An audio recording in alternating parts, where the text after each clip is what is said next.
लोग नीम का और मिसवाक का आज भी इस्तेमाल करते हैं अपने दांत घिसने के लिए, तो क्या वो सही है या फिर नहीं है? अगर हमने दांतों की सफाई कराई तो दांत मिल जाएंगे। तो इसका पीछे कहीं डॉक्टर का ही हाथ है। क्या ब्रश करने के बाद माउथ वॉश का करना कंपल्सन है? उसकी वजह से जो दांतों की ऊपर की सतह होती है इनामिल, वो पूरी घिस चुकी होती दांतों में खून आना या गम्स में खून आना, है। क्या ये एक नॉर्मल है या फिर किसी बड़ी बीमारी का साइन होता है? दांत गम से खून आना पहला इंडिकेशन है। The danger bell have started ringing. अब आपको अलर्ट रहना है। सांस में बदबू होती है, स्मेल होती है, तो उससे कैसे बचा जाए और उसके पीछे वजह क्या है? तो डेंटिस्ट देख के पहले ही बता सकता है कि ये 2 दिन में अच्छा होगा। अच्छा, जो जनरेशन है, जो पीछे की जनरेशन, उससे कनेक्टेड आपकी दांतों की बीमारी भी हो सकती है? बिल्कुल हो और सकती कौन सी होती है वो बीमारी? तो सर मतलब स्माइल का ठीक कराना या जो कुदरत की दी हुई या बनाई हुई स्माइल है उससे छेड़छाड़ करना, वो मतलब ठीक है? So welcome to Shiraz Khan show. कैसे हैं आप? बढ़िया। बहुत सारे सवाल हैं, बहुत सारी गलतफहमियां हैं जो आज इस पॉडकास्ट में मैं चाहता हूँ आपके थ्रू क्लियर हो और लोगों तक वो मैसेज पहुंचे और क्लैरिटी मिले। तो सबसे पहला सवाल मेरा ये है कि डेंटल को लेकर लोगों की बहुत कॉमन जो गलतियां लोग करते हैं वो यूजुअली क्या है जो आपके सामने आती हैं? देखिए शिराज साहब, ये काफी अच्छा सवाल पूछा आपने।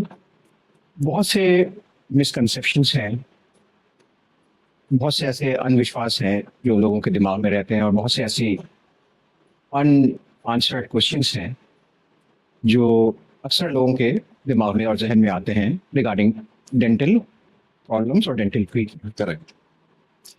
देखिए, सबसे पहले तो एक चीज़ ये है कि एक ये धारणा बनी हुई है पेशेंट्स के दिमाग में कि अगर हम कुछ डेंटल चेकअप के लिए जाएंगे तो कुछ ना कुछ नया निकल आएगा प्रॉब्लम, और फिर वो घबराते हैं correct. To seek dental treatment. यहाँ तक कि कई पेशेंट ये सोचते हैं कि अगर हमने दांतों की सफाई कराई तो दांत मिल जाएंगे। अब देखिए, ये धारणा कैसे बनी? अगर धुआं है तो कहीं आग तो लगी होगी, राइट। है ना? तो ये धारणा ऐसे बनी है कि क्या होता है कि हमारे दांतों पे बैक्टीरियल डिपॉजिट्स जमा होते जाते हैं और वो धीरे धीरे सॉलिडिफाई होते हैं विद टाइम। ये जो जरासीन है, कीटाणु हैं, इनकी कॉलोनीज करोड़ों तादाद में जमा होते हैं और फिर ये सॉलिडिफाई होके एक हार्ड सब्सटेंस बना लेते हैं, जिसे हम लेमैन टर्म्स में टार्टर बोलते हैं और एक मेडिकल टर्मिनोलॉजी में कैल्सीस बोलते हैं। ओके। वो जो है धीरे धीरे मसूड़ों को खत्म करता है, हड्डी को अंदर से खत्म करते चले जाता है। इसकी वजह से अंदर ही अंदर दांत हिलने लग जाते हैं। जब तक के पेशेंट को पता चलता है कि कुछ प्रॉब्लम है और वो डेंटिस्ट के पास जाता है और डेंटिस्ट स्केलिंग या क्लीनिंग करता है, तो असल मोबिलिटी जो दांत की है वो सामने आ जाती है। करेक्ट। और मरीज ये सोचता है कि अभी क्लीनिंग कराई और अभी दांत हिल गए, जबकि हिल चुके थे 5 साल पहले। तो इसका पीछे कहीं डॉक्टर का ही हाथ है? इसके पीछे सबसे बड़ा चीज़ ये है कि पेशेंट सही टाइम पे डॉक्टर के पास नहीं आया। करेक्ट। वो घबरा गया है या इसके अंदर कुछ अंधविश्वास, एक अंधविश्वास तो नहीं कहेंगे बल्कि एक जिसे कहते हैं एक वरी थी कि कहीं ऐसा ना हो कि कुछ बुरा निकल आए। करेक्ट। और बेहतर है कि कोई भी प्रॉब्लम को, ये सिर्फ डेंटिस्ट्री का सवाल नहीं है, कोई भी प्रॉब्लम हो अगर उसको आप पीस मील में डील करते हो तो उसे सॉल्व करना आसान होता है, बनिस्बत इसके कि उसका क्यूमुलेटिव इफेक्ट यानी 4-5 साल का इफेक्ट एक साथ पेशेंट लेके आता है, तो पेशेंट के लिए भी मुश्किल होती है, डेंटिस्ट के लिए भी इट इज़ चैलेंजिंग, क्योंकि इतना ज़्यादा डिस्ट्रक्शन हो चुका आता है। और जैसे कि कहावत है कि Rome wasn't built in a day, right. तो ऐसे ही ट्रीटमेंट एक दिन में तो हो नहीं सकता, टाइम लगेगा। टाइम लगता है, अलग अलग स्पेशलिटी का योगदान होता है, अलग अलग ट्रीटमेंट होता है। उस हिसाब से पेशेंट को अपना टाइम देना पड़ता है और डेंटिस्ट को अपनी मेहनत करनी पड़ती है। सर, आज के ज़माने में लोग नीम का और मिसवाक का आज भी इस्तेमाल करते हैं अपने दांत घिसने के लिए, तो क्या वो सही है और या फिर नहीं है? ये दोनों बातों पे ज़रा थोड़ी सी रोशनी डालें। देखिए शिराज साहब, ये आपने काफ़ी अच्छा सवाल पूछा। और देखा जाए तो देश में, खासतौर से गांव में, जी हाँ। अभी भी टूथपेस्ट और टूथब्रश की जगह मिसवाक और नीम का इस्तेमाल होता है। तो ये कहना गलत होगा कि मिसवाक और नीम का कोई योगदान नहीं। अगर मिसवाक और नीम की दातून जो इस्तेमाल करते हैं, अगर सही तरीके से इस्तेमाल हो तो उसके भी फायदे हैं। अच्छा। हाँ, मगर वो एक तरह से एक हेल्प है ब्रशिंग के लिए।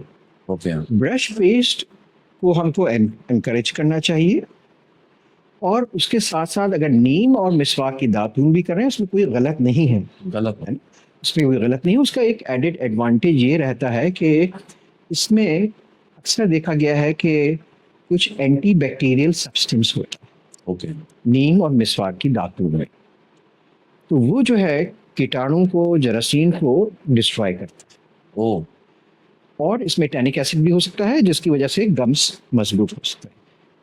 तो ये सारे इंग्रेडिएंट्स होने से इन चीज़ों का फ़ायदा भी होता है। मगर ऐसा नहीं है कि पेस्ट और ब्रश को आप पूरी तरह से रिप्लेस कर दीजिए। नीम, पहले जब पेस्ट और ब्रश का इजाद नहीं हुआ था तो नीम और दातून, नीम की और मिसवाक की दातून ही इस्तेमाल करते थे और लोग अच्छा मेंटेन कर लेते थे। मगर जैसे जैसे टेक्नोलॉजी आगे बढ़ रही है, अच्छी तरह के सॉफ्ट ब्रशेस आ गए हैं, पेस्ट आ गए हैं, तो मुझे लगता है कि दोनों अगर साथ लेके चले, अगर आदत है मिसवाक और नीम की, तो पेस्ट को, टूथपेस्ट और ब्रश को भी इनकॉर्पोरेट करें अपने उसमें, दिनचर्या में लाएं, अपने दांत की सफाई में। बस इसी सिलसिले में मैं ये भी कहना चाहूँगा कि टूथ पाउडर नहीं इस्तेमाल करें। अब मेरा सवाल आने वाला था, अच्छा। जो आपने बहुत पहले ही इसको तो छेड़ दिया। टूथ पाउडर का मसला ये होता है, उसकी इशू ये होता है कि उसका जो अब्रेसिव एजेंट है वो Correct. बहुत हार्ड है। ओके। तो अक्सर ऐसे भी पेशेंट आए हैं जिन्होंने टूथ पाउडर सारी ज़िंदगी इस्तेमाल किया है, उसकी वजह से जो दांतों की ऊपर की सतह होती है, इनामल, यस सर। वो पूरी घिस चुकी होती है। ओके। और इतनी घिस चुकी होती है, और इतनी, जिसे हम कहते हैं कि इरोड हो चुकी होती है, निकल चुकी होती है, कि उसकी वजह से बहुत ज़्यादा सेंसिटिविटी। ओके। एक आध पेशेंट तो ऐसे थे जिनको इतनी ज़्यादा सेंसिटिविटी थी, उसमें हमें रूट कैनाल करना पड़ा कि उस सेंसिटिविटी को ख़त्म करने के लिए, क्योंकि किसी तरीके से, किसी सीमेंट से या किसी सीलेंट से वो सेंसिटिविटी नहीं जा रही थी। करेक्ट। इतना ज़्यादा इरोजन या इतना ज़्यादा सतह निकल चुकी थी। ओके। तो मैं ये रिकमेंड हरगिज़ नहीं करूँगा कि पाउडर करें, टूथ पाउडर। आप पेस्ट और ब्रश यूज़ करें, वो ज़्यादा बेहतर है।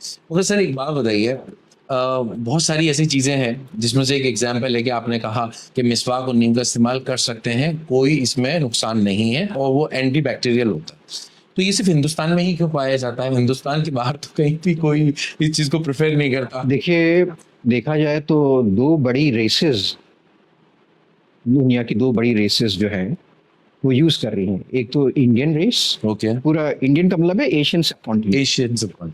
और दूसरी है middle eastern race. Okay. Arabs भी ये यूज़ करते हैं। ओके। ऐसा नहीं है कि ये सिर्फ एशियन सबकॉन्टिनेंट में पाया जाता है, ओके। वहाँ पर भी कर रहे हैं लोग।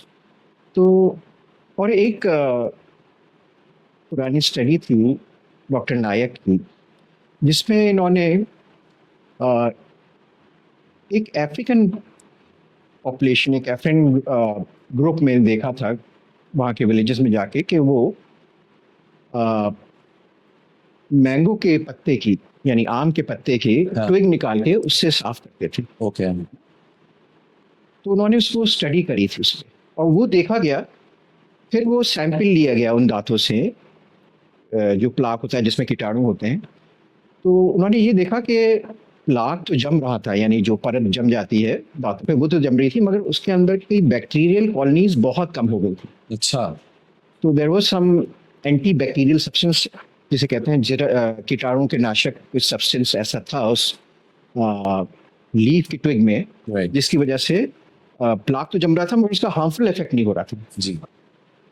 तो ये कई जगह गांव देहात में और कंट्रीज में भी यूज हो सकता है, यूज किया जाता है। वैसे डॉक्टर फारूक, ये हम देखते हैं कि सभी डॉक्टर एक चीज़ को बहुत रिकमेंड करते हैं, माउथ वॉश को बहुत ज़्यादा पुश किया जाता है। क्या ब्रश करने के बाद माउथ वॉश का करना कंपल्सन है, और या नहीं करेंगे तो उसके नुकसान है, और हाँ। करने के क्या फ़ायदे हैं? ये एक बहुत ज़रूरी चीज़ है जो सबको समझनी ज़रूरी है कि रेगुलर बेस पे कभी माउथ वॉश नहीं यूज़ करना चाहिए, रेगुलर बेस पे नहीं करते नहीं करना चाहिए। प्रोलॉन्ग यूज़ किसी भी केमिकल एजेंट का ना करें। आप ब्रश कर उसका रहे हैं, टाइमिंग और एग्जैक्टली। माउथ वॉश कुछ सिचुएशन में ज़्यादा इफेक्टिव होता है, वो तब जब आप एक्टिव ट्रीटमेंट में हैं। ओके, जब आप डेंटिस्ट के पास जाते हैं, वो स्केलिंग करते हैं, वो आपको माउथ वॉश प्रिस्क्राइब करते हैं, मगर एक छोटे वक्फे, एक छोटे समय के लिए। करेक्ट। 2 हफ्ते के लिए प्रिस्क्राइब करेंगे, 3 हफ्ते के लिए प्रिस्क्राइब करेंगे, मगर पेशेंट को अपने आप उसको कंटिन्यू नहीं करना है। क्योंकि क्या होता है कि जैसे कि अक्सर जो माउथ वॉश दिया जाता है, जो सबसे इफेक्टिव माउथ वॉश है और जो गोल्ड स्टैंडर्ड माना जाता है कि सारे माउथ वॉशेस में, राइट। उसमें क्लोरहेक्सिडीन है, और अगर आप उसका प्रोलॉन्ग यूज़ करेंगे, उस केस में कई बैक्टीरिया, हमारे मुंह में कई तरह के बैक्टीरिया होते हैं, कुछ अच्छे बैक्टीरिया होते हैं, कुछ खराब बैक्टीरिया, राइट। उनका एक संतुलन बना रहता है। अगर अच्छे बैक्टीरिया भी, वो माउथ वॉश इंडिस्क्रिमिनेटली सारे बैक्टीरिया, सारे कीटाणु को का नाश कर देगा, उसको Right. ख़त्म कर देगा। अच्छे बैक्टीरिया ख़त्म होने लग गए तो मुंह में फंगल इन्फेक्शन यानी फफूंदी हो सकती है। ओह, तो प्रोलॉन्ग यूज़ किसी भी माउथ वॉश का नहीं करना है, किसी भी केमिकल का नहीं करना। और अगर करना ही है आपका माउथ वॉश, तो मैं समझता हूँ कि जो सबसे best form of mouth wash और जो नेचुरल माउथ वॉश है, वो नमक डाल के गर्म पानी में, अच्छा। नमक डाल के गर्म पानी से, अगर आपको बीपी की प्रॉब्लम नहीं है राइट। तो आप वो यूज़ करिए एवरीडे। Every day. क्योंकि नमक जो है, कुदरत ने उसको नेचुरल एंटीसेप्टिक बनाया है, वेरी गुड। और गर्म पानी एंटी इन्फ्लेमेटरी है, राइट। वो सूजन कम करता है, और नमक जो है कीटाणु का नाश करता है। तो थोड़ा नमक डाल के गर्म पानी से कुल्ली करनी है। ये आप रेगुलर यूज कर सकते हैं। ये आप सीजनली यूज़ करिए और अगर आपको बीपी की प्रॉब्लम नहीं। राइट, और अगर माउथ वॉश यूज करना भी है तो मैक्सिमम 15 दिन या 20 दिन। 15-20 दिन के लिए, If gap- एज पर the advice of the doctor. क्योंकि माउथ वॉश कई वजह से हो सकता है, गम डिजीज की वजह से हो सकता है, अल्सरेशन की वजह से हो सकता है, जो डेंटिस्ट ने आपको प्रिस्क्राइब किया है, डॉक्टर ने आपको प्रिस्क्राइब किया है, सेंसिटिविटी की वजह से हो सकता है। कई तरह के माउथ वॉश मार्केट में होते हैं। कुछ ऐसे भी होते हैं कि जो थोड़ा टीथ को वाइटन भी कर देते हैं, जैसे हाइड्रोजन पेरोक्साइड है, जी। तो मगर वो थोड़ा सा डेंजरस होता है। हाइड्रोजन पेरोक्साइड वो जिस तरह से आपके डेंटिस्ट प्रिस्क्राइब करें उसी तरह से यूज़ करना है, अपने आप घर पे यूज़ नहीं करना। ओके सर, अब जैसे आपने बताया माउथ वॉश यूज करना है, और कुछ लोग ऐसे भी होते हैं जो डेली ब्रश भी करते हैं, माउथ वॉश भी करते हैं, फिर भी उनकी सांस में बदबू होती है, स्मेल होती है। तो उससे कैसा बचा जाए, और उसके पीछे वजह क्या है, तो उसका परमानेंट सॉल्यूशन क्या है? देखिए, जो सांस में बदबू है, जिसे हम ओरल माल ऑर्डर भी कहते हैं, और बैड ब्रेथ जो आम लैंग्वेज में कहते हैं, अक्सर ये है कि पेशेंट, ये जैसे आपने बताया कि सब यूज़ कर रहा है, उसके बाद भी है, क्योंकि सिर्फ मुंह एक कारण नहीं है मुंह की बदबू का। जी। अगर हम इसे क्लासिफाई करें तो दो बड़े क्लासिफिकेशन में ये आता है, या दो बड़े ग्रुप्स में आएगा, एक ओरल और एक सिस्टमिक। यानी मुंह से, या फिर सिस्टमिक प्रॉब्लम यानी जिस्म की प्रॉब्लम की वजह से मुंह में बदबू आ सकती है। तो अगर हम मुंह का कारण देखें तो उसमें मुंह का कोई अल्सर्स हो, टॉन्सिलाइटिस हो, गले का इन्फेक्शन हो, गम डिजीज़ हो, सिवियर गम डिजीज़ हो, कोई दांत सड़ रहा है, अंदर डिके हो रहा है, और अगर आप सिस्टमिक प्रॉब्लम देखें तो आपकी लिवर डिजीज़ हो सकती है, किडनी डिजीज़ हो सकती है, जीआई प्रॉब्लम हो सकती है, और दीगर प्रॉब्लम्स हैं जैसे कि डायबिटीज़ है, और हर एक की स्मेल अलग होती है। अगर लिवर डिजीज़ की होगी तो वो एक अलग स्मेल होगी, डायबिटीज़ की कीटोएसिडोसिस की वजह से एक फ्रूटी स्मेल होगी, किडनी डिजीज़ की एक अलग होगी। तो क्या प्यूरिफाइड या सड़ी हुई किस तरह की बदबू आ रही है, उसे एक्चुअली पहचाना जा सकता है कि सिस्टमिक प्रॉब्लम क्या है। और अक्सर देखा गया है कि कई पेशेंट्स के जो मुंह की बदबू होती है वो मुंह की वजह से नहीं होती, वो जीआई प्रॉब्लम की वजह से होती है, यानी आपके जो मैदा है, मैदा। हाँ, और आपके जो इंटेस्टाइन है उसकी जो इश्यूज है, कॉन्स्टिपेशन है, इंडिजेशन है, इसकी वजह से ज़्यादा हो सकती है। तो सर उसकी ये कॉमन वजह सबसे ज्यादा ये होती है, तो उससे बचने के लिए क्या तरीका है? देखिए, उसके लिए सबसे पहले बीमारी की जड़ तक पहुंचना पड़ेगा, ओके। और उसमें जो है हमारे जो मेडिकल काउंटर पार्ट्स हैं, डॉक्टर्स हैं, गैस्ट्रोएंटरोलॉजिस्ट हैं, लिवर स्पेशलिस्ट हैं, नेफ्रोलॉजिस्ट है, डिपेंडिंग अपॉन द प्रॉब्लम, किस तरह की प्रॉब्लम है उनका योगदान भी ज़रूरी है, ताकि उसकी उस प्रॉब्लम को, उसका इलाज हो, उसकी जड़ से ख़त्म करें। तो ये अपने आप मुंह की बदबू ख़त्म हो जाएगी। मतलब कहीं ना कहीं उसको पेट को साफ रखना भी बहुत जरूरी बिल्कुल बिल्कुल। और दूसरी चीज़ ये है कि अगर मुंह से रिलेटेड है तो भाई ये है कि गम डिजीज़ का इलाज हो, अगर दांत डीके हो रहा है, सड़ रहा है, उसका इलाज हो, और अगर आपके टॉन्सिल्स की प्रॉब्लम है तो ईएनटी के स्पेशलिस्ट को दिखाना है। है। करेक्ट। अच्छा सर, दांतों में खून आना या गम्स में खून आना, क्या ये एक नॉर्मल है या फिर किसी बड़ी बीमारी का साइन होता है? ये actually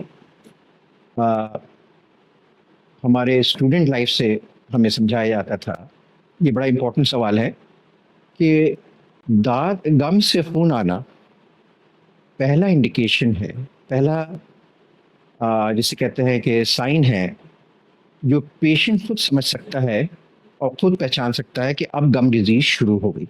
okay. The danger bell have started ringing, अब आपको अलर्ट रहना है। कई लोग ये सोचते हैं कि ये तो नॉर्मल है, जब भी हम ब्रश करेंगे या हार्ड चीज़ खाएंगे तो खून आना है, इसे नॉर्मल नहीं है। ये जो है पेशेंट को अलर्ट कर देता है कि अब डेंटिस्ट के पास जाना ही पड़ेगा, क्योंकि अब जो है ये दिस इज द बिगनिंग, यानी ये शुरुआत है गम डिजीज की। तो अगर दांतों से खून आता है, कभी कभार आता है या अक्सर आता है, तो इसमें हमें अलर्ट होना चाहिए और हमें इसमें किसी तरह की कोताही नहीं करना चाहिए। वी शुड पेशेंट को फौरन डेंटिस्ट के पास जाके ट्रीटमेंट या इसका इलाज ठीक तरह से करवाना चाहिए। क्या इसकी कोई बड़ी बीमारी की भी कोई साइन हो सकता है? देखिए, बिल्कुल, अगर ब्लीडिंग डिसऑर्डर है, यानी खून की बीमारी है, जिसमें हमें क्लॉटिंग डिसऑर्डर होता है, आपके ब्लीडिंग डिसऑर्डर्स होते हैं, थ्रोम्बोसाइटोपिनिया होता है, और भी कई तरीके की बीमारियां होती हैं जिससे ब्लीडिंग की टेंडेंसी बढ़ जाती है।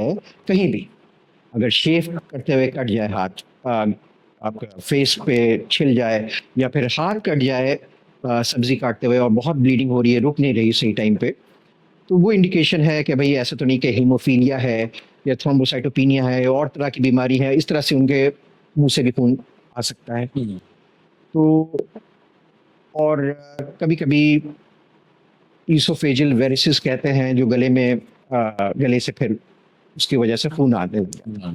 तो मुंह से खून आना या गले से खून आना, इसमें फौरन पेशेंट को अपने डॉक्टर या डेंटिस्ट के पास दिखाना चाहिए, ताकि उसकी जड़ तक जाए और उसका इलाज हो उस बीमारी का। अच्छा सर, मैं एक सवाल, क्योंकि मैं पीछे से लेके वापस आ रहा हूँ, क्योंकि मेरे दिमाग में आया था कि जब माउथ वॉश की हम बात कर रहे थे तो उसमें दो तरीके के माउथ वॉश होते हैं, एक होता है अल्कोहलिक, होता है नॉन अल्कोहलिक, और ये मुस्लिम से का बहुत कंसर्न रहता है इसमें। तो पहली बात तो ये कि उसको आइडेंटिफाई कैसे किया जाए, और दूसरी बात क्या कि अगर अल्कोहलिक माउथ वॉश है तो क्या वो मुस्लिम यूज कर सकते हैं या नहीं कर सकते, और नहीं कर सकते तो उसका ऑल्टरनेटिव क्या है? देखिए, जिस तरह के माउथ वॉश में अल्कोहल कंटेंट होता है, ऐसे कफ सिरप्स में भी होता है, मगर ये है कि देखिए मेडिकल कंडीशन पे देखना चाहिए, गौर करना चाहिए। अगर आप from medical point of view use कर रहे हैं, देखिए मैं कोई उलमा या आलिम तो हूँ नहीं जो उस पर कुछ वो जारी कर सकूँ, मगर ये है कि अगर मेडिकल पॉइंट ऑफ व्यू से यूज़ कर रहे हैं किसी चीज़ के इलाज के लिए, और वो आप उतना ही यूज़ कर रहे हैं जितना आपके लिए प्रिस्क्राइब्ड है बाय द डॉक्टर, तो मुझे नहीं लगता उसमें कोई हर्ज है। रही बात अल्कोहल होने की, अब जो है बहुत से माउथ वॉश जो हैं, रीसेंट माउथ वॉश, स्पेशली क्लोरहेक्सीन बहुत तरीके के आगे हैं, क्लोरहेक्स प्लस करके है, जिसमें उन्होंने अल्कोहल हटा दिया है।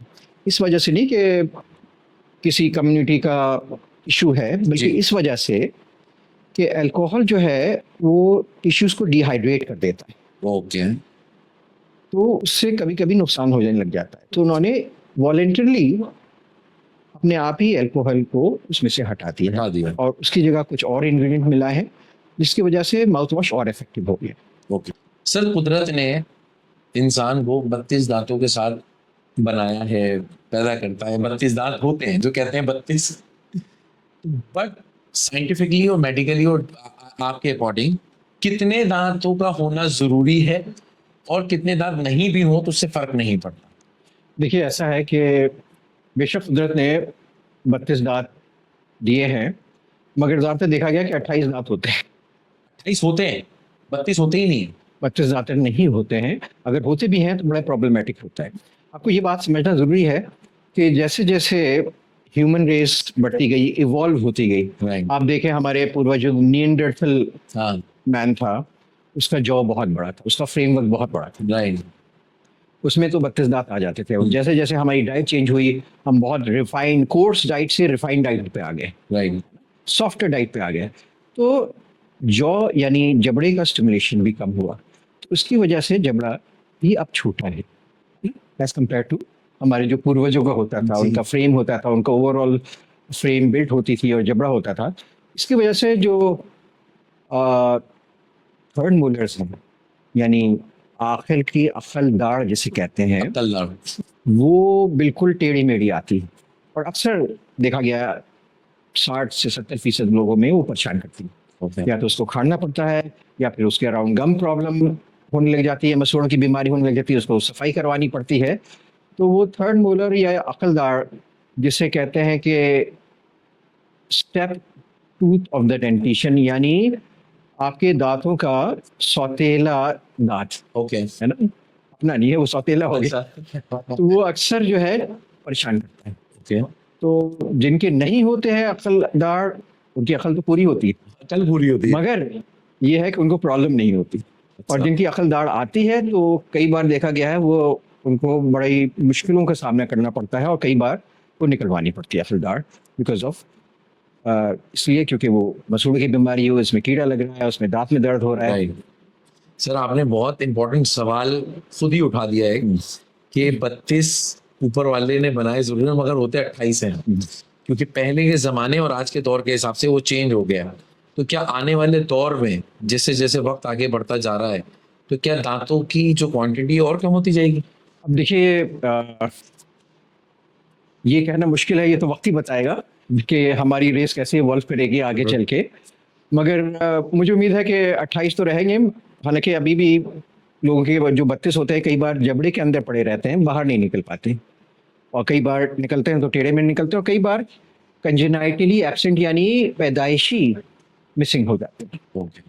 और ये कहना मुश्किल है कि आगे जाके कैसे लोग कैसा होगा? अच्छा सर, मैं एक वीडियो देख रहा था हाल फिलहाल में, क्योंकि मैं रिसर्च कर रहा था कि डेंटल से जुड़े हुए क्या सवाल आपसे पूछे जाएं, तो उसमें बहुत इंपॉर्टेंट एक इंफॉर्मेशन मेरे सामने आई कि साइंस मेडिकली ये क्लेम कर रहा है कि अब दोबारा आपके दांत आ सकते हैं, पैदा हो जाएंगे।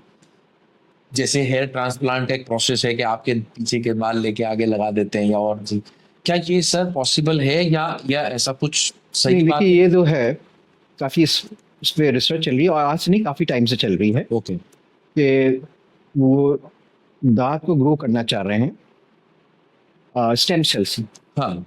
स्टेम सेल टेक्नोलॉजी से दांत को बनाना चाह रहे हैं शुरू से, और ये पॉसिबल है। ये अब साइंस फिक्शन नहीं रहा है। ओके। कई जगह इस पे काम हो रहा है बाहर के मुल्कों में। मगर एक चीज़ आपको ये समझनी ज़रूरी है कि दांत को अगर बनाया भी है तो कैविटी तो लगनी है, करेक्ट। दांत की प्रॉब्लम्स होनी है, गम्स की प्रॉब्लम होनी है, तो उसमें इंटरवेंशन तो चाहिए ही हो। जी सर। और इसमें भी अभी काफ़ी लिमिटेशंस हैं इस रिसर्च में, और जो रेगुलेटरी बॉडीज़ हैं जो इसको कंट्रोल करती हैं उनका अप्रूवल चाहिए कि इसके कुछ साइड इफ़ेक्ट ना हो ह्यूमन रेस में, इंसानों में इसमें कोई परेशानी ना हो आगे चल के। तो जब पूरा ये सेफ्टी का वो देख लिया जाएगा तब जाके हो सकता है कि ये असल में इसका यूज हो क्लिनिक्स में मतलब इस टेक्नोलॉजी। डाउन द लाइन अगर हम आने वाले 10 साल में ये उम्मीद करें तो ये भी पॉसिबल है पॉसिबल है बिल्कुल। कि दांत भी दोबारा आने लगेंगे। बिल्कुल। मतलब ये जो आरसीटी और इम्प्लांट की जरूरत, तो ये काम खत्म हो जाएंगे। आरसीटी की तो शायद जरूरत रहे, क्योंकि हो सकता है उन दांतों में भी कीड़ा लग सकता है, कीड़ा लग ना, सकता वो है। रेजिस्टेंट तो नहीं हो सकते, Exactly. तो उनको भी बचाना होगा। राइट।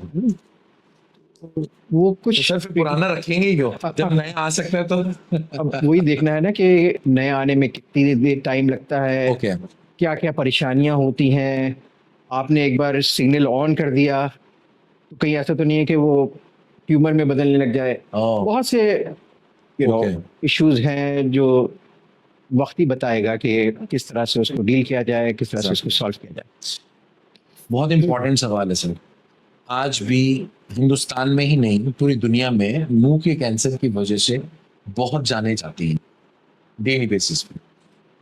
क्या उसका कोई अर्ली साइन है या उसकी बचने की कोई हमारे पास ऐसा समाधान है कि हम ये चीजें करें जिससे हम इस चीज से बचा जा सकते हैं, मुंह के कैंसर से बचा जा सकता देखिए, ऐसा है कि बेशक मुंह का कैंसर जो है हमारे देश में एक आग की तरह फैल रहा है, और उसकी एक खास वजह यह है कि टोबैको और उसके रिलेटेड प्रोडक्ट्स जो इस्तेमाल हो रहे हैं वो जो है मुंह के कैंसर को बढ़ावा देते हैं।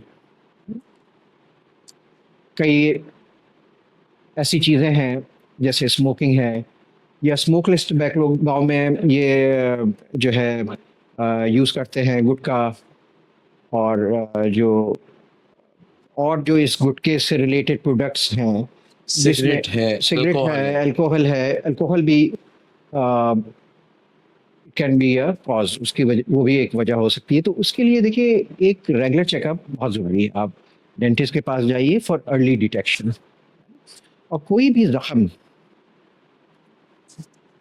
अगर लंबे अरसे तक ठीक नहीं हो रहा कहीं भी, चाहे वो मुंह में हो, तो वो ज़रूरी है तो आप जाके अपने डॉक्टर या डेंटिस्ट से बात करिए, और वो उसको एग्जामिन करेंगे, उसकी बायोप्सी लेंगे, और फिर उसको रूल आउट करेंगे या उसका फिर इलाज होगा। ओके।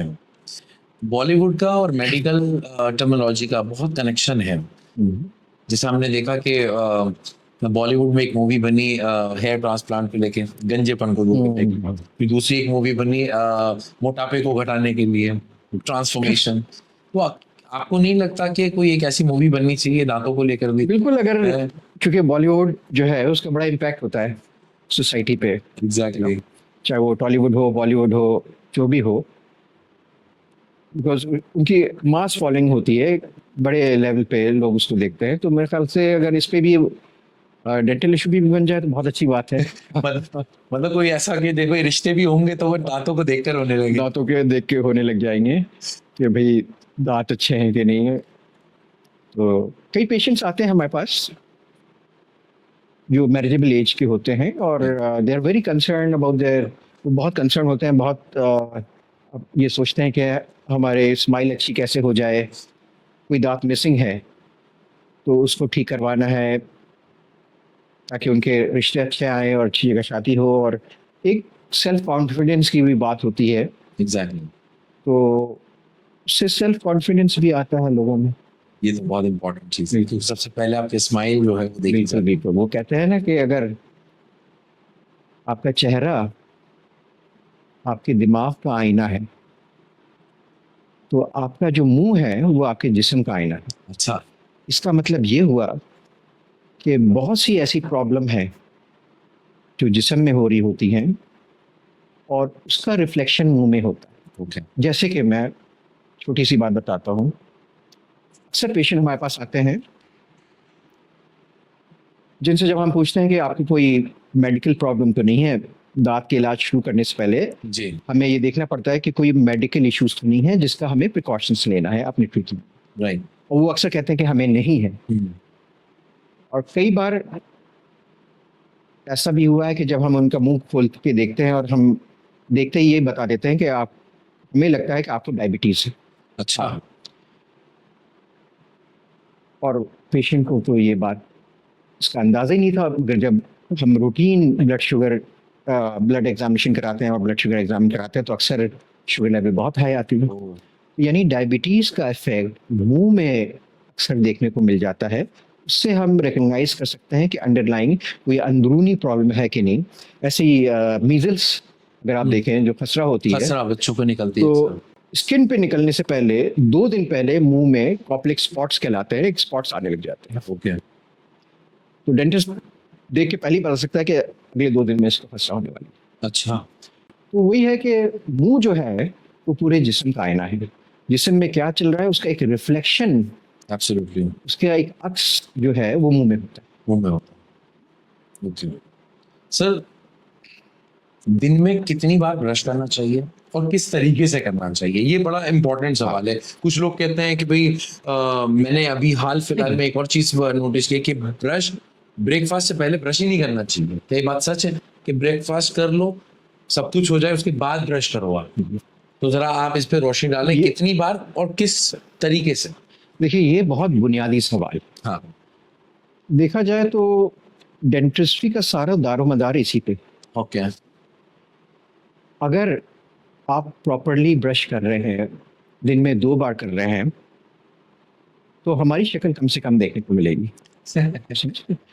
यानी आपके डॉक्टर की बिल्कुल एग्जैक्टली बिल्कुल डेंटिस्ट या डॉक्टर की शक्ल कम से कम देखने को मतलब, इसका कहने का मतलब है आप इतना अच्छा मेंटेन करेंगे कि बस आप साल में 2 बार चले जाएं तो that is more than enough. Problem कम से कम होगी क्योंकि ये जो प्लाक होता है, जो एक परत सी जम जाती है दांतों में पीले रंग की, जी जी जिसमें करोड़ों कीटाणु हैं, बैक्टीरिया है, जरासीम है, वो एक नंबर 1 रीज़न है, वो एक प्राइम रीज़न है गम डिजीज यानी मसूड़ों की बीमारी और दांत का डीके होने के लिए। और यही 2 प्रॉब्लम सबसे ज़्यादा मेन स्ट्रीम प्रॉब्लम है। Right. सबसे ज़्यादा प्रॉब्लम ये है। तो ब्रश 2 बार करना। और देखिए ब्रश करने की भी ऑलमोस्ट 8-10 टेक्निक्स अलग अलग टेक्निक्स हैं और टेलर मेड है, यानी सूट करते हैं अलग अलग नीड्स को। अभी हम आपको दिखाएंगे कि आमतौर से क्या बेस्ट टेक्निक मानी जाती है अगर और कोई इशू नहीं है। और इसी के साथ साथ मैं ये भी कहना चाहूँगा कि जब आप अपना ब्रश यूज़ करिए तो अगर हम फोकस करें कैमरे को इस तरफ, तो ये देखिए कि मैं जो प्रेफर करता हूँ कि प्रेफरेबली सारे ब्रिसल स्ट्रेट हो। ओके स्ट्रेट वो जिग जैग क्रॉस कट वो सब बिक्री के लिए है, वो एक अलग चीज़ है। अच्छा सॉफ्ट ब्रश हो, स्ट्रेट ब्रिसल्स हो, वो ज़्यादा बेहतर रहता है। ओके और इसको किस तरीके से इस्तेमाल करना है, तो अगर आप ये देखिए, ये आपके दांत हैं जी और यहाँ आपके मसूड़े हैं, राइट है ना? ये मसूड़ों की ये गम लाइन जिसे कहलाता है। जी हाँ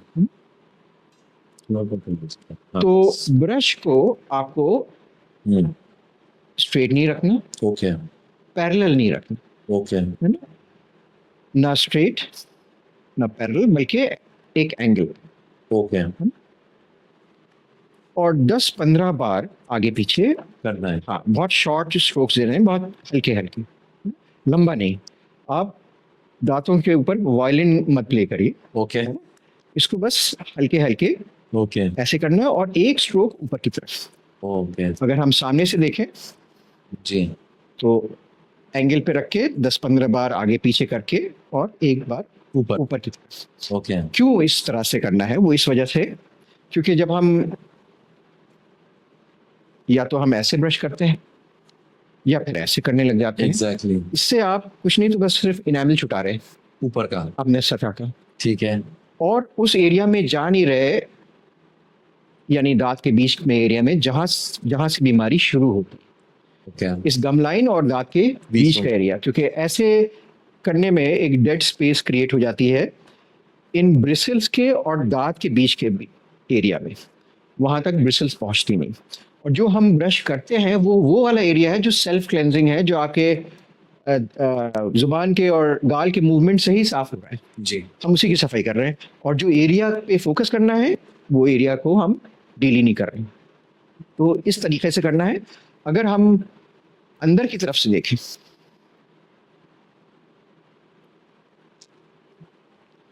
तो ऐसे ही एंगल पे रखना है और ऊपर की तरफ। ओके, ऊपर के दांत का भी सेम करना है, बस एंगल पे रख के नीचे की नीचे की तरफ, तरफ। यानी मसूड़ों से अलग जाना है, मसूड़ों की तरफ नहीं जाना। एग्जैक्टली। मसूड़ों की तरफ ले जाएंगे तो गम्स ऊपर चले जाएंगे, उसकी जड़ें दिखने लग जाएगी, ठंडा गर्म लगने लग जाएगा, सेंसिटिविटी होने लग जाएगी। ओके। और जो आपका लास्ट दांत है, उसका लास्ट पोर्शन, वो शायद हम कभी भी ब्रश कर ही नहीं पाते, हाँ। वहीं सबसे ज़्यादा इश्यू होता है। यानी अकल दाढ़ में भी मसूड़ के अराउंड बीमारी वैसी शुरू होती है। जी। तो आप ऐसे तो जा नहीं सकते Right. गाल के थ्रू, हाँ। है ना आप थ्रोट के थ्रू जा सकते Exactly, हैं, है ना? तो कैसे जाएंगे?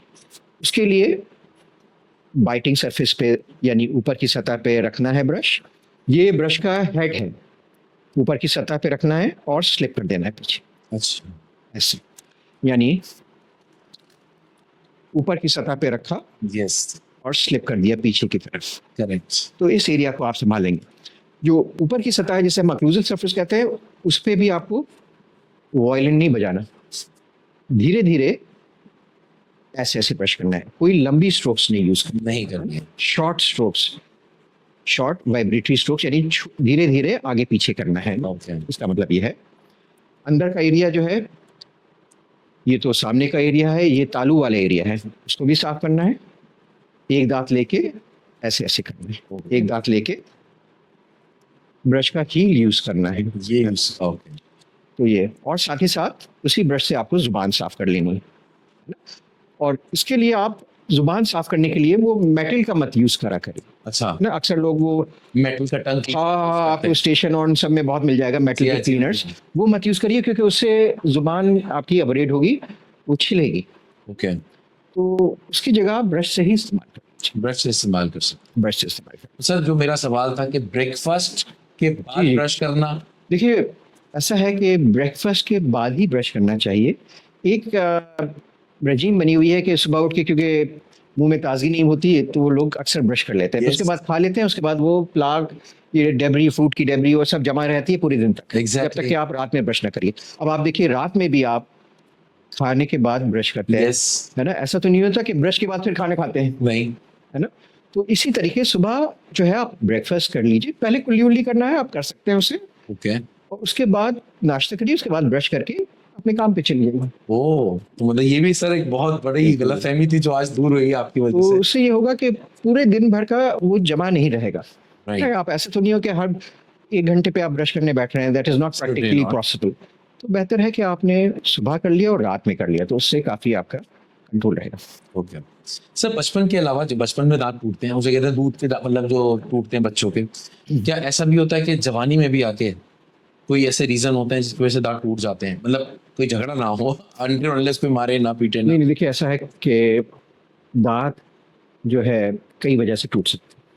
स्पोर्ट्स इंजरी हो गई, ट्रॉमा हो गया, रोड साइड ट्रॉमा हो गया, उसमें अक्सर देखा जाता है कि जब ठुड्डी के बल गिरता है इंसान तो दांत क्रश हो जाता है। यहाँ तक के TMJ भी जा सकता है ओह, ना, टेम्पोरोमैंडिबुलर जॉइंट, जो जबड़े को खोलता बंद जी। करता है, जिस जो जंक्शन होता है उसमें। और दांत में कीड़ा लग गया है, अंदर से खोखला हो रहा है, तो हो सकता है एक सेब खाते हुए भी टूट जाए वो। अच्छा। हाँ हाँ, क्योंकि अगर अंदर से बिल्कुल खोखला हो चुका है और बस थोड़े से स्ट्रक्चर बचा है, तो वो कभी भी टूट सकता है। फिर ये है कि पैदाइशी कुछ डिफेक्ट होते हैं।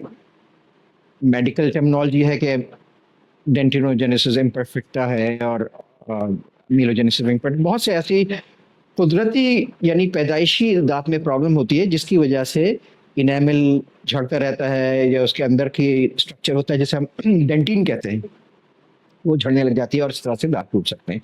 तो काफ़ी वजह है दांत टूटने की।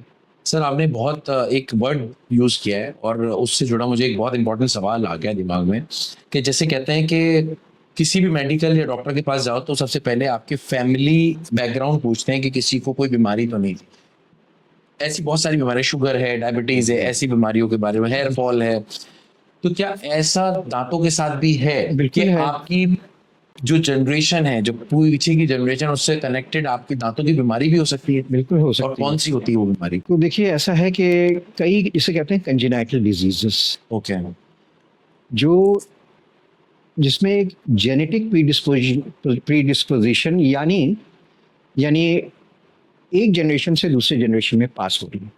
कभी कभी ये भी होती है कि एक जनरेशन मास्क हो जाती है, और उस केस में ये होता है कि हो सकता है आपके दादा या परदादा को हुई हो और एक जनरेशन स्किप हो गई हो और उसके बाद आपकी जनरेशन में जी। वो बीमारी हो। तो बहुत सी दांतों की बीमारी है जिसमें जेनेटिक प्रीडिस्पोजिशन होता है, जिनका मैंने अभी नाम भी लिया था। जी हाँ।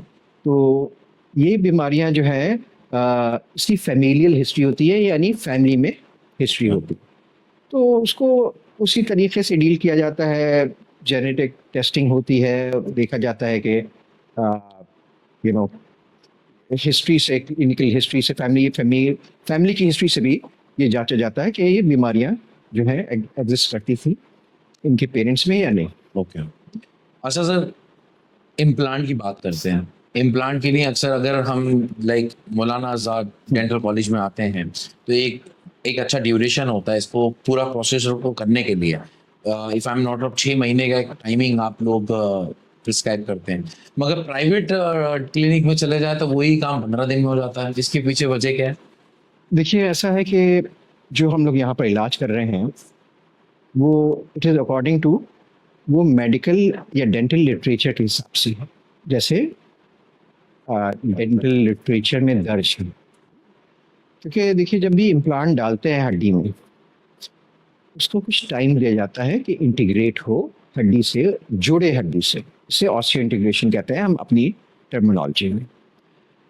अक्सर ये होता है कि कई बार ये भी किया गया है, प्राइवेट में देखा जाता है कि अर्ली लोडिंग कर देते हैं। करेक्ट। ठीक है, कुछ केसेस में चल सकता है वो, मगर कुछ केसेस में जिसमें ऑलरेडी हड्डी बहुत अंदर से खराब है या फिर इन्फेक्शन है, हड्डी सॉफ्ट है, तो उस केस में अगर आप इम्प्लांट डाल देंगे और फिर पेशेंट जो है उसने जाके कुछ खाना पीना शुरू कर दिया, उसको आपने रिस्टोर भी कर दिया, तो मुमकिन है कि वो इम्प्लांट फेल हो जाए। कई बार ऐसा होता है काफ़ी सारे इम्प्लांट डाल दिए, उसमें 3-4 फेल भी हो गए, तो फिर वो कहते हैं कि भाई इससे काम चलाइए आप दूसरों से। तो I think it's better to be safe than sorry. शुरू इम्प्लांट की हमेशा प्लानिंग पीछे से मतलब रेट्रोस्पेक्टिवली होती है, यानी आप देखिए कि आपके फाइनल रिजल्ट क्या लाना है और उसके हिसाब से आप पीछे जाइए कि किस तरह से शुरू करेंगे। ओके। उसमें पेशेंट की जो मेडिकल हिस्ट्री है, उसकी मेडिकल कंडीशन क्या है, उसका असर हो सकता है। जॉ की कंडीशन क्या है, मुंह का कोई इन्फेक्शन है, गम डिजीज़ है, केरी डीके है यानी कीड़ा लग रहा है, तो इन सब को कंट्रोल करना बहुत ज़रूरी है इससे पहले कि आप इम्प्लांट डालें।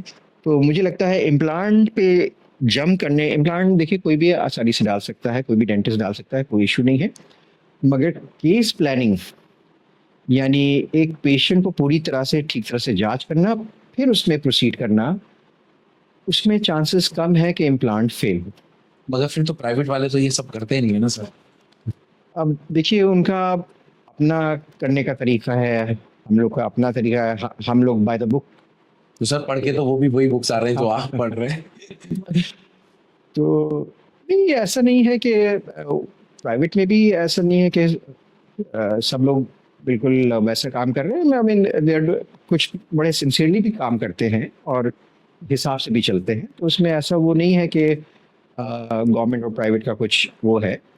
तो मगर आई थिंक डेंटिस्ट को खुद अपने हिसाब से सही डिसीजन लेना चाहिए, which is according to the जो हमारे प्रिंसिपल हैं, एस्टैब्लिश प्रिंसिपल्स हैं, और जो लिटरेचर में दर्ज है थ्रू डिफरेंट स्टडीज़, उस हिसाब से चलना चाहिए, चाहे वो गवर्नमेंट में हो चाहे वो प्राइवेट में। सर के दांतों को वाइट कराना और उसको केमिकल से वाइट कराना, क्या ये सही है? देखिए ये भी बेसिकली इसका मेडिकल इम्पोर्टेंस तो है नहीं ज़्यादा।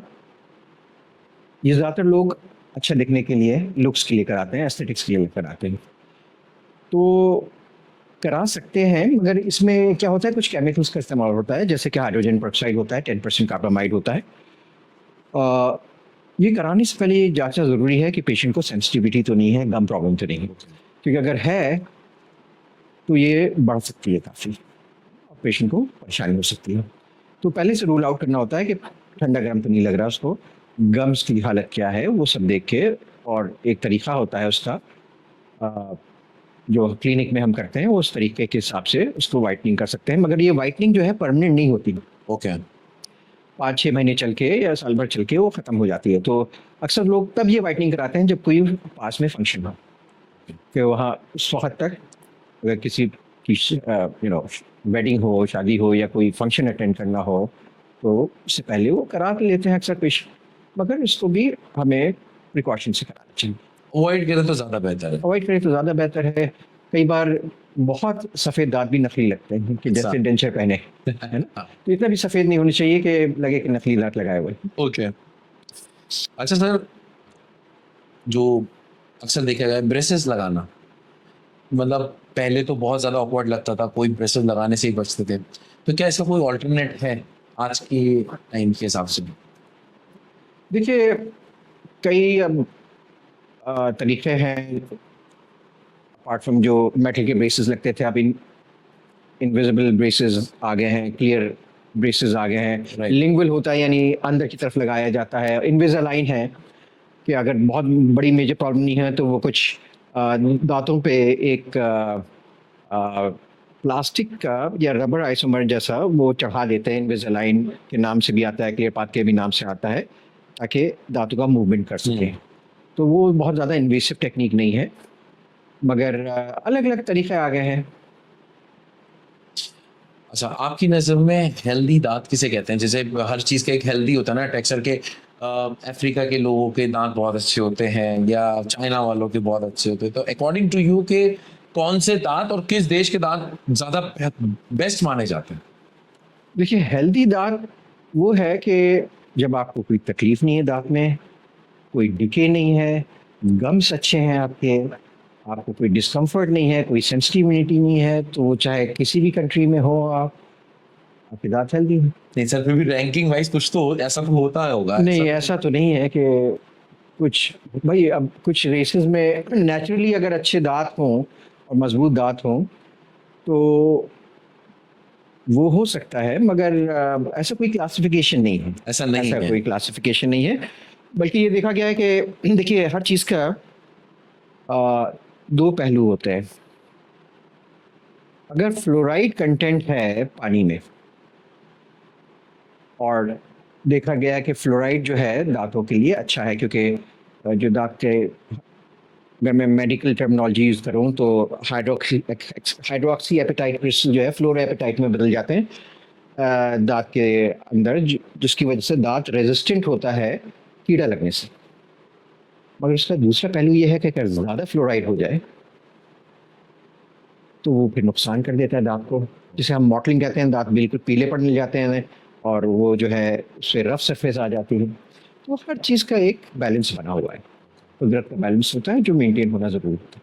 अच्छा, क्या ऐसा भी होता है कि बचपन से पैदाइश से पहले भी दाँत की ग्रोथ खराब हो और वो पूरी ज़िंदगी खराब ही रहेगी क्योंकि ग्रोथ निकलेगी ही खराब? हाँ, बिल्कुल, जैसे मैंने आपको पहले बताया कि पैदाइशी या कंजेनाइटल प्रॉब्लम्स हैं या familial history, familial problem, genetic issues हैं जिसकी वजह से दाँत हो सकता है ख़राब हो, जिसे हम अमेलोजेनेसिस इम्परफेक्टा कहते हैं, डेंटिनोजेनेसिस इम्परफेक्टा कहते हैं, और भी दीगर बीमारियाँ हैं जो दाँत को अफ़ेक्ट करती हैं, जी। जिसकी वजह से वो ऐसे पड़ सकते हैं। ओके। अच्छा, डेंटल हेल्थ के लिए स्पेशली बच्चों के लिए ऐसी क्या चीज़ आप सजेस्ट करना चाहेंगे कि बच्चों को बचपन में एटलीस्ट अवॉइड कराया जाए जो दाँतों के लिए और उसकी हेल्थ के लिए बेहतर? देखिए, जिस चीज़ को मैं कहूँगा उसको बच्चे नहीं मानेंगे। नहीं, नहीं सर, फिर पेरेंट्स तो मानेंगे ना? तो मैं मज़ाक में कह रहा था। हाँ, भई ये जो भी स्टिकी फूड्स हैं, चॉकलेट्स हैं, टॉफ़ीज़ हैं, जो भी स्टिकी सब्सटेंस हैं, स्वीट्स हैं, वो आमतौर से अवॉइड करना चाहिए। अब ज़ाहिर-सी बात है, कितनी एज ग्रुप तक बच्चों को एटलीस्ट अवॉइड कराएं? देखिए ऐसा है कि आप पूरी तरह से ये सब अवॉइड नहीं कर सकते आज के ज़माने में। तो बेहतर है इसका आप तोड़ ढूँढिए। हाँ, इसका तोड़ ये है कि इसको खाने के बाद बच्चों को कुल्ली और ब्रशिंग करवाइए। ओके, देखिए कब प्रॉब्लम होती है, जब एक दांत, एक सब्सटेंस जिसे कहते हैं जो चिपक रहा है दांत पे, बैक्टीरिया और टाइम, इन चारों चीज़ों का मेल होता जी। है ना, वो देर तक, यानी कोई स्टिकी सब्सटेंस जो है, जो चिपकने वाला चीज़ जो है, पदार्थ आपके दांतों में लंबे अरसे तक पहुंचा हुआ है और कीटाणु उस पर कॉलोनाइज कर रहे हैं, उस पर जम रहे हैं, है ना? तो आप फॉरन ब्रश करा दीजिए इसके बाद, ताकि उसका हार्मफुल इफेक्ट ज़्यादा देर तक ना रहे। ओके। और बच्चों के लिए बचपन में, जैसे आपने बताया, ये चीज़ें आप कोशिश करें अवॉइड करने की, और इसके प्रिकॉशन भी आपने बता दिए। तो ऐसे कौन से फूड हैं जो स्पेशली हम बच्चों को पेरेंट्स दें, जिसकी वजह से मतलब जो दांत हैं वो हेल्दी हो? तो जैसे फाइब्रस फूड्स हैं, एप्पल है, ग्रीन लीफी वेजिटेबल्स हैं, तो थोड़े फाइब्रस कंटेंट होता है उसमें, वो आप खिलाइए, उससे आपके बच्चों के दांत भी हेल्दी रहेंगे। ओके। और रही बात कैल्शियम की, वो एक एज तक फायदेमंद है। आफ्टर, जब ये परमानेंट दांत आ जाते हैं, उसमें कैल्शियम का ज़्यादा कोई असर नहीं होता। असर नहीं हाँ, होता। मगर बचपन में फ्लोराइड का एप्लीकेशन, यानी फ्लोराइड जो डेंटिस्ट लगाते हैं दांतों पे ताकि बच्चों के दांत में कीड़े ना हो, उसका जो है फायदा होता है। ओके। ऐसा भी देखा गया है कि दांतों में देर से ग्रोथ होना, इसका कोई स्पेसिफिक रीजन होता है सर? दांतों में देर से, अच्छा, हाँ, कई रीज़न हो सकते हैं। कई बार ऐसा होता है कि दूध के दांत निकल गए और परमानेंट दांत नहीं आ रहे, जी हाँ। या दूध के दांत बहुत देर तक टिके हुए हैं। तो उसमें कई वजह हैं। एक तो जेनेटिक है, दूसरी चीज़ है कि अगर दूध के दांत में कीड़ा लग रहा है, तो या तो वो जल्दी गिर जाएंगे या ओवर रिटेन होंगे, उसकी वजह से परमानेंट दांत देर में आएंगे, या फिर जबड़े में स्पेस नहीं है जिसकी वजह से इरप नहीं हो पा रहे। तो इसके केस में आपको डेंटिस्ट को दिखाना पड़ेगा। आपको पहले ही रेगुलर चेकअप कराएंगे तो डेंटिस्ट पहले ही पहचान देगा और वो प्रिकॉशनरी स्टेप ले लेगा उसको ठीक करने के लिए। जो ओरल हेल्थ होती है, क्या उसकी वजह से प्री मेच्योर बेबी भी होते हैं? इसका भी इफेक्ट है? जी, बिल्कुल। ये जो है काफ़ी स्टडीज़ हुई है कि पुअर ओरल हेल्थ, यानी मुंह की मसूड़ों की बीमारी, और उसका असर जो है pre mature low birth weight babies, यानी प्री मैच्योर एक तो पैदा हो रहे हैं और उनका वजन बहुत कम है बिकॉज ऑफ प्री मैच्योर। तो कहते हैं कि जो कीटाणु मुंह के अंदर हैं उनका इफेक्ट हो सकता है, जिसकी वजह से ये प्री मैच्योर हो सकता है। बिकॉज ये पूरा एक कास्केड है कि भाई प्रोस्टाग्लैंडिन E2 बढ़ रहा है, उसकी वजह से प्री मैच्योर कंट्रैक्शन हो रहा है। तो ये इस वक्त इस फोरम पे समझाना, इसका साइंटिफिक बेसिस पे पूरा कैस्केड समझाना मुश्किल होगा, क्योंकि हमारी टारगेट ऑडियंस एक आम लोग हैं, जी। मगर उसका असर होता है, बिल्कुल होता है। बिल्कुल। अच्छा, एक और सवाल इसी से कनेक्टेड है कि ओरल सेक्स से हार्ट पे बहुत फर्क पड़ता है। अगर आपकी ओरल हेल्थ अच्छी नहीं है तो आपके हार्ट अटैक की भी संभावना बनती है। आप कह रहे हैं कि अगर ओरल हाइजीन अगर आपकी खराब है एग्जैक्टली।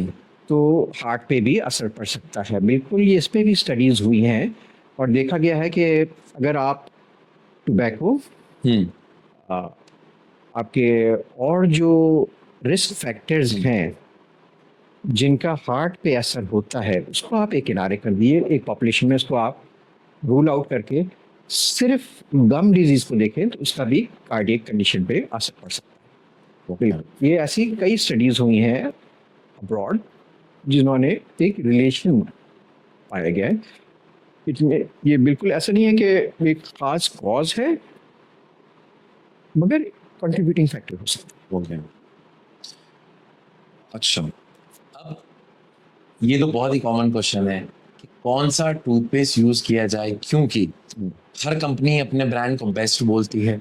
कोई क्लॉफ को बेस्ट डाल के बताती है, तो कोई नीम का यूज करके बताती है, कोई मिसवाक का बताती है। तो कौन सा पेस्ट यूज किया जाए जो नॉर्मल एक कॉमन आदमी के लिए बेस्ट हो? तो देखिए, मैं समझता हूँ पेस्ट का इतना इम्पोर्टेंस, पेस्ट बहुत इम्पोर्टेंट है, इसको मैं अंडरमाइन नहीं कर रहा, मगर पेस्ट से ज़्यादा जो इम्पोर्टेंस है वो ब्रशिंग टेक्निक है। ओके। आप पेस्ट फुल सब यूज़ करिए। देखिए, ज़्यादातर जो पेस्ट आ रहे हैं मार्केट में वो अमेरिकन डेंटल एसोसिएशन के जो गाइडलाइंस हैं उसको फॉलो करते हैं। ओके कितना उसमें अब्रेसिव होना चाहिए, क्या साइज़ का अब्रेसिव होना चाहिए, कितना ह्यूमेक्टेंट होना चाहिए, उसमें और कौन कौन से पदार्थ ऐसे होने चाहिए जो पेस्ट में उसकी क्षमता बढ़ाएं। मगर जो इम्पोर्टेंट है वो ब्रशिंग टेक्निक है। अगर आप ब्रशिंग टेक्निक यूज़ कर रहे हैं सही, जैसे डेंटिस्ट ने आपको एडवाइस किया, आप कोई भी पेस्ट यूज़ करें तो उसका आपको फ़ायदा होगा। मगर मैं ये भी कहना चाहूँगा कि कुछ पेस्ट ऐसे भी हो सकते हैं जिसमें अब्रेसिव कंटेंट ज़्यादा हो। तो एब्रेसिव मींस अब्रेसिव मीन्स यानी जब हम जैसे पेस्ट में कुछ अब्रेसिव कंटेंट्स होते हैं, जिसकी वजह से जब आप ब्रश करते हैं तो वो साफ करता है उस एरिया को। ओके तो अगर उसकी साइज अब्रेसिव प्रोडक्ट का ज़्यादा हो गया, यानी जो उसमें ऐसे चीज़ होती हैं जो प्लाक को हटाती हैं मैकेनिकली, तो उस केस में इनेमल निकल सकता है, ओके वो डैमेजिंग हो सकता है। मगर जैसे कि मैंने बताया कि बहुत जो ज़्यादातर पेस्ट हैं वो गाइडलाइंस को फॉलो करती हैं। ओके तो ब्रशिंग टेक्निक पे ज़्यादा ध्यान देना है। और साथ ही साथ इसके साथ मैं ये भी कहना चाहूँगा कि अगर हमारे व्यूअर्स को हम दिखाएं कि अपार्ट फ्रॉम ब्रशिंग और क्या चीज़ें हैं राइट जिससे हम दांत साफ कर सकते हैं। ब्रशिंग पे सारी कहानी ख़त्म नहीं होती, नहीं होती है कहानी तो यहीं से शुरू हुई। अच्छा हाँ, तो इसमें आप ये करिए कि एक तो जैसे कि मैं ये दिखा रहा हूँ, ये डेंटल फ्लॉस कहलाता है। अच्छा डेंटल फ्लॉस फ्लॉस ओके तो ये एक थ्रेड की तरह होता है ओके और इसका 10 से 12 इंच लेना है। राइट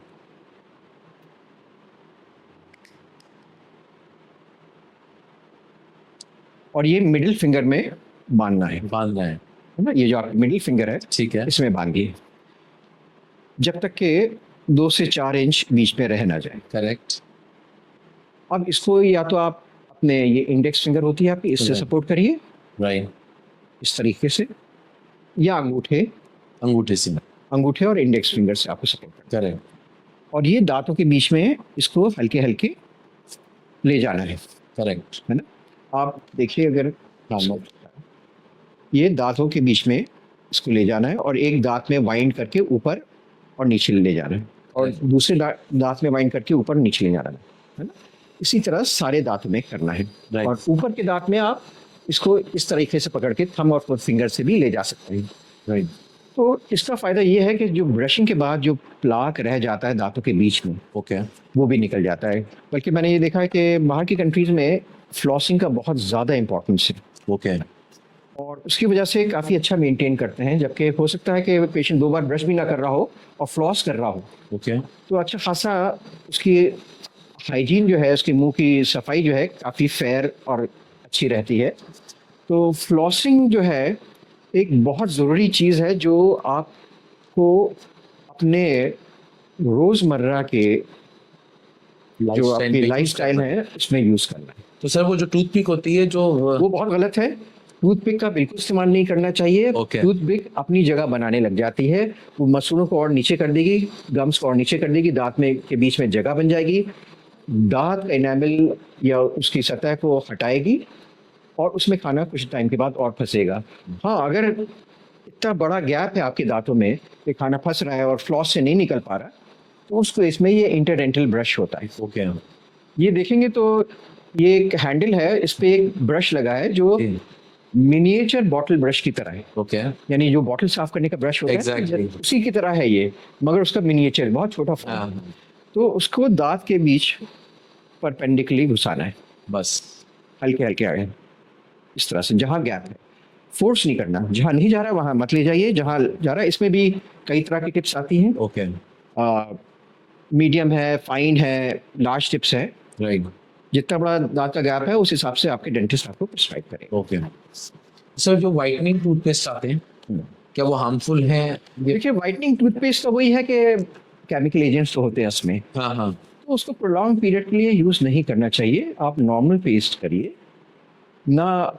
डिसेंसिटाइजिंग पेस्ट आते हैं जो ठंडा गर्म के लिए यूज़ करते हैं, तो अक्सर ये होता है कि पेशेंट की सेंसिटिविटी तो ख़त्म हो जाती है, मगर पेस्ट जो है वो कंटिन्यू करता रहता है सालों साल, वो गलत है। राइट।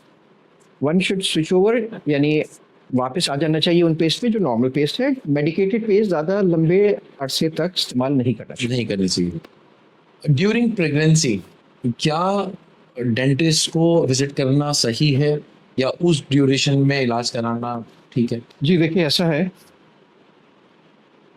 प्रेगनेंसीज के अगर आप फर्स्ट ट्राइमेस्टर होता है, सेकंड ट्राइमेस्टर, थर्ड ट्राइमेस्टर होता है, अगर वाकई कुछ प्रॉब्लम हो रही है जो अपने आप सॉल्व नहीं हो पा रही,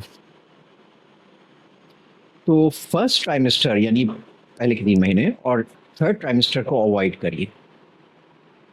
लास्ट के 3 महीने, बीच का जो ट्राइमेस्टर है, सेकंड ट्राइमेस्टर, उसमें आप आ सकते हैं डेंटिस्ट के पास, क्योंकि फर्स्ट ट्राइमेस्टर में ऑर्गेनोजेनेसिस होता है, जी। सारे ऑर्गन्स फॉर्म हो रहे होते हैं, लिम्स फॉर्म्स और ऑर्गेनोजेनेसिस जिसे कहते हैं, ओके। तो उसमें अवॉइड करना चाहिए, Avoid करना क्योंकि उसमें अफेक्ट हो सकता है डेवलपिंग फीटस जो है, जी। बच्चे डेवलप हो रहा है। और लास्ट ट्राइमेस्टर में यह है कि एकदम से स्ट्रेस की वजह से वो इंड्यूस हो सकता है, इंट्रायूट्रीन कॉन्ट्रैक्शन जिसे कहते हैं ना, मसल्स जी, का जी। कॉन्ट्रैक्शन, तो उसकी वजह से इश्यूज हो सकते हैं। तो सेकंड ट्राइमेस्टर जो है, बीच के 3 महीने, वो सबसे बेस्ट है इलाज कराने में। और उसमें भी जब हम पेशेंट को डेंटल चेयर पे लिटाते हैं, तो उसमें केयरफुल रहना चाहिए कि सीधे नहीं लेटना है, ना वो राइट को लेटना है, ओके। लेफ्ट की तरफ हम लेटाते हैं, ओके। लेफ्ट की तरफ मोड़ के लेटाते हैं, फिर इलाज कराते हैं। स्पेशली फॉर प्रेग्नेंट वुमेन ही के लिए है, ओके। क्योंकि यहाँ से एक वेसल जारी होती है, इंफीरियर वीना केवा, ओके। एक खून की नली जारी होती है।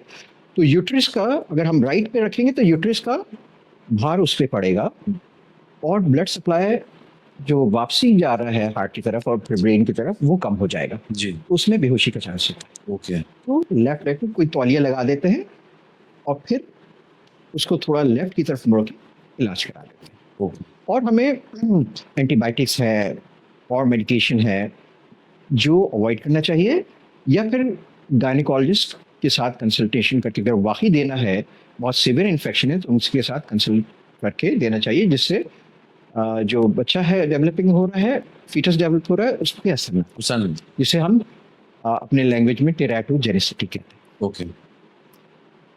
तो ये प्रिकॉशंस लेने। सर, इंडिया में एक बहुत मेजर प्रॉब्लम देखी जाती है, बच्चे बाय बर्थ होठ कटे हुए पैदा होते हैं, मतलब उसके पीछे कोई खास वजह होती है या फिर? देखिए, इसके बहुत सी इश्यूज हैं, कंजेनाइटल है, आ, इसके उसमें डिटेल में बेसिकली ओरल सर्जन्स ओके। के ये डोमेन में आता है, तो they can guide you on that. Okay. अच्छा, आपने वैसे देख रहा हूँ, क्योंकि मौलाना आज़ाद डेंटल कॉलेज इंडिया का वन ऑफ द बिगेस्ट और नंबर 1 डेंटल कॉलेज में है, और यहाँ पर सारे सेलिब्रिटीज़, जिसे मैं कहूँ पॉलिटिकल सेलिब्रिटीज़, यहाँ पर ज़्यादातर विजिट करते हैं, तो आपको बहुत ज़्यादा एक्सपीरियंस रहता है उनके साथ डील करने का। तो कभी ऐसा हुआ है कि आप खुद नर्वस हो किसी को डील करते हो? नहीं नहीं, ऐसा नहीं है, और हमारे लिए तो कि हर पेशेंट बराबर है, और we try to give our best कि हर पेशेंट को उसी भाव से और उसी खलूस से और उसी जिसे कहते हैं कि सिंसियरिटी से ट्रीट करना है, क्योंकि देखिए, कोई भी हो, पेशेंट पेशेंट है, एग्जैक्ट। और हर एक का जो दर्द है उसके लिए बड़ा होता है। तो हमारा काम है किसी तरीके से उस दर्द को दूर करना और उसको कम करना और उसको रीअश्योर करना पेशेंट को, ताकि पेशेंट खुश जाए। राइट।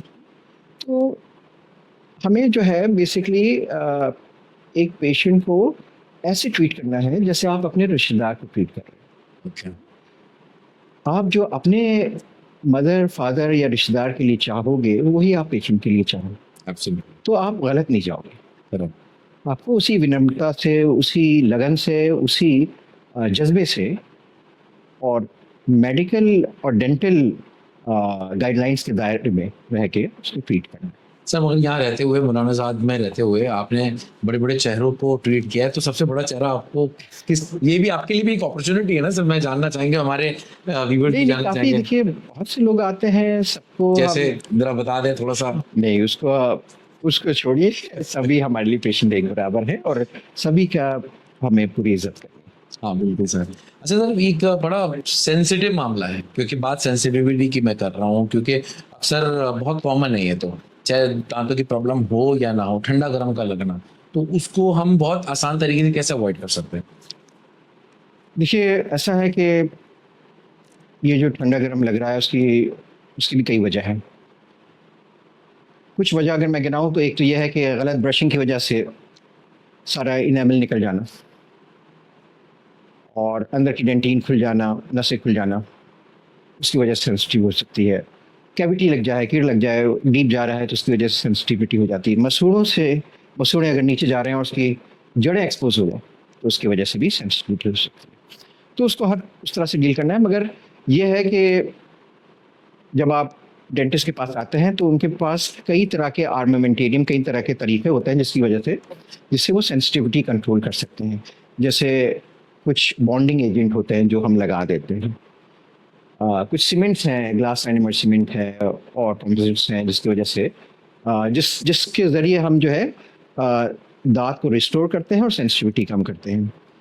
इसी तरीके से लेज़र्स भी यूज़ करे गए हैं, आइंटोफोरोसिस है और भी बहुत से तरीके हैं जिससे हम सेंसिटिविटी रोक सकते हैं और पेशेंट को डिसेंसिटाइजिंग पेस्ट बहुत से आजकल मार्केट में है, सेंसोडाइन है, वेंटेज है, वो बहुत से जी।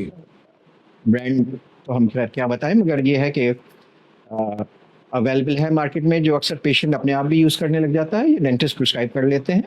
और माउथ वॉशेस भी हैं, जहाँ पेस्ट नहीं जा पा रहा दांत के बीच की जगह, वहाँ माउथ वॉश काम आ जाता है। जी। तो कभी कभी साथ भी हम प्रिस्क्राइब कर लेते हैं ताकि इन ऑफिस और घर पे सेंसिटिविटी का कंट्रोल कर सकें। ओके सर, मेरा बस लास्ट 2 क्वेश्चन में एक ये है कि हम देखते हैं कि जितने भी सेलिब्रिटीज होते हैं उनकी स्माइल और उनके दांत बड़े चमक भी रहे होते हैं और स्माइल बहुत परफेक्ट होती है। मतलब ऐसा तो नहीं है कि वो सारे सेलिब्रिटीज इतने परफेक्ट हो सकते हैं, मतलब ये ट्रीटमेंट क्या? हाँ, अक्सर सेलिब्रिटीज ट्रीटमेंट भी कराते होंगे जिसकी वजह से, भाई nobody is perfect, nobody is born perfect, exactly. मगर उनके प्रोफेशन का रिक्वायरमेंट है कि they want a perfect smile. तो उसमें यह है कि कई बार एस्थेटिक ट्रीटमेंट कराया जाता है, उससे अच्छी स्माइल भी आती है। और कई बार ये होता है कि दांत अगर टेढ़े मेढ़े हैं तो ऑर्थोडोंटिकली से ट्रीट कर लें, तो वो सिर्फ एस्थेटिक पॉइंट ऑफ व्यू से नहीं, सिर्फ लुक्स पॉइंट ऑफ व्यू से नहीं, बल्कि मेडिकल पॉइंट ऑफ व्यू से भी इंपॉर्टेंट हो जाता है, ताकि वो खाना वाना ज़्यादा न फंसे और गम्स के इशू ना हो। तो वो ट्रीटमेंट उस पॉइंट ऑफ व्यू से भी किया जाता है। तो सर मतलब स्माइल का ठीक कराना या जो कुदरत की दी हुई या बनाई हुई स्माइल है उससे छेड़छाड़ करना, क्या वो मतलब ठीक है? देखिए, कुछ जैसे मैंने बताया कि कुछ हद तक तो आप करा सकते हैं, मगर अगर आप पूरा परफेक्शन चाह रहे हैं तो मुझे लगता है कि बहुत ज़्यादा छेड़छाड़ नहीं करानी चाहिए जो कुदरत ने दिया हुआ है, अनलेस के कुछ ग्रॉसली ख़राब है, क्योंकि कई बार वो तवा टू फ्राइंग पैन वाली सिचुएशन हो जाती है। यानी आप कुछ एक्स्ट्रा अच्छा करवाने गए और उसकी वजह से जी। आपके साथ प्रॉब्लम हो गई। भाई आपकी अगर स्माइल अच्छी है, आपने और उसको दांत घिसवा के क्राउन्स लगवा दिए या विनियर्स लगवा दिए और अच्छा दिखने के लिए, तो आपने एक नेचुरल स्ट्रक्चर को तो अल्टर किया ना, एग्जैक्टली। है ना?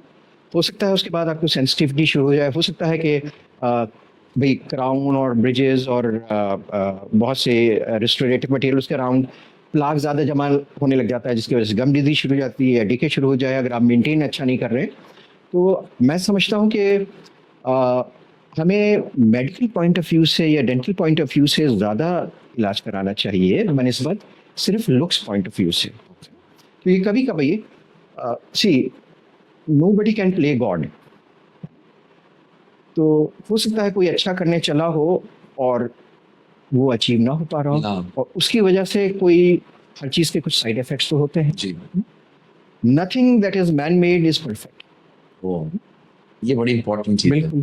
तो कुदरत ने बड़े ही हिसाब से हर चीज़ बनाई है, तो उसको अगर हम प्रिजर्व करें वो ज़्यादा बेहतर है बनिस्बत हम ओवर कॉन्फिडेंट हो के उसे ऑल्टर करें, उसे चेंज करें और उसे और बेहतर बनाने की कोशिश में कुछ और प्रॉब्लम क्रिएट सर आप करेंगे। तो हाँ, अगर मेडिकल इश्यूज हैं, डेंटल इश्यूज है जिसकी वजह से प्रॉब्लम आ रही है तो उसको ज़रूर इलाज कराइए, मगर ओवर इलाज नहीं होना चाहिए। ठीक।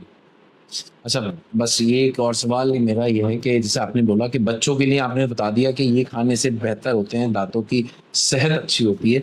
आफ्टर 30s और 40s की ब्रैकेट के जब क्रॉस कर लेते हैं, तो उस एज ग्रुप के बाद भी कोई डेंटल हेल्थ को अच्छा बनाने के लिए कोई ऐसे फूड है जो आप उन एज ग्रुप के लोगों को रिकमेंड करेंगे नहीं, जो कि बच्चों आगे के एज ग्रुप के रिकमेंडेड है, हेल्दी डाइट जो है, fresh fruits and vegetables, fibrous foods, तो वो बड़ों के लिए भी फ़ायदेमंद है। Okay. मगर जो इम्पोर्टेंस होती है वो ये है कि ब्रशिंग प्रॉपर होनी चाहिए, और कम से कम ट्वाइस डेली ब्रशिंग, और रात में ज़रूर हो, क्योंकि रात में आपका थूक बनना बहुत कम हो जाता है। ओके, तो रात में ब्रशिंग आपकी ज़रूर हो सोने से पहले। ये अगर आप बच्चों में ही इन्फ्यूज़ कर देंगे बात, तो कभी बड़े होकर उसको स्किप नहीं करेंगे, स्किप नहीं करें। वो एक हैबिट में हो जाती है। करेक्ट। सो लास्टली आप हमारे शिराज खान शो के बारे में क्या कहना चाहेंगे? जी, मैं इस आपका शो जो है मैं देखता हूँ, और काफ़ी तरक्की इसको मिल रही है और काफ़ी व्यूअर्स आ रहे हैं, तो I am happy to see that, and I wish you all the very best in all your future endeavours. Thank you so much, और उम्मीद करता हूँ डॉक्टर फारूक फराज की ये सारी बातें, ये इन्फॉर्मेशन आपके बहुत काम आएंगी, और इसी तरीके के पॉडकास्ट देखने के लिए आप हमारा चैनल सब्सक्राइब कर सकते हैं, और अगर आपको ये वीडियो पसंद आई है तो प्लीज़ एंड प्लीज़ इसको शेयर करना ज़रूर। Thank you so much.